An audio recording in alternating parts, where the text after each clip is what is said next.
ปราณคือการสะอาดเป๊กเราจะมาทอดเอาจนมือแล้วก็นอรีสะอาดนะมือกาคัดสเตรสเนี่ยโอ้ very beautiful ภาพเป็นเต้น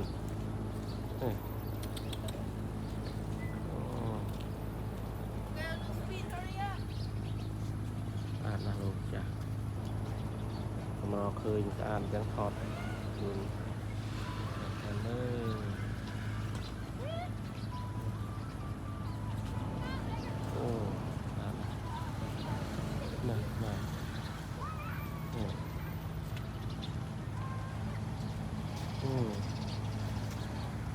อ่านแม่นะ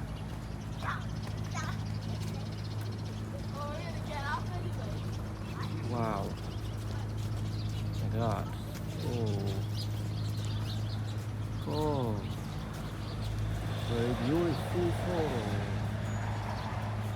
oh my god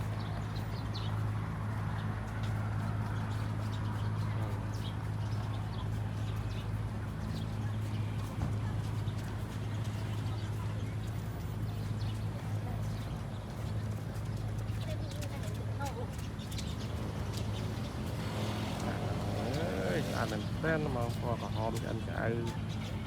ลักษณะกาชุบนะ